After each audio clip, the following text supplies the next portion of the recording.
Üçüncü süründe kalay. Adam bizim Al üçüncü süründe kalay бабочкалар ұшып жатыр сағатты. Ya, demek biz bu suretтерге қарап қандай ой түйеміз? Demek уақыттың адам үшін не екен? Құнды екен, қымбат екенін білеміз де. Яғни, мына алақаннан түсіп жатқан құм бұл біздің уысымыздан шығып жатқан уақытты. Мынау сағаттың уақытқа қатысы бар ма? Бар екен да. Жақсы. Демек бұл суретке қарап біз нені аңғардық? Бос уақыт, жалпы уақытты біз қадірлеу керектігімізді аңғардық. Солай ма?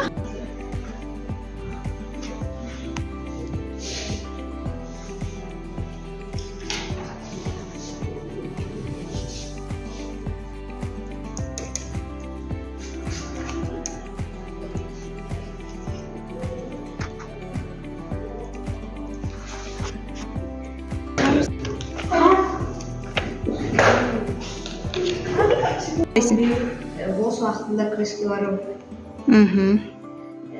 Мен бос уақытында күреске барғанды ұнатамын, себебі менің бос уақытымда күреске барғанда менің денем шынығып, және де бойым мен миым рахаттанып, денсаулығым.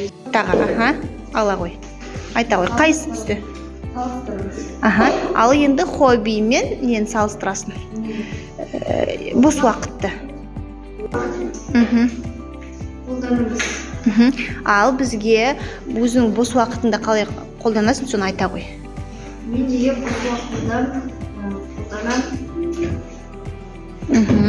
Қалай бос уақыт? Не істейсің бос уақытында? Бос уақытында телевизор қараймын.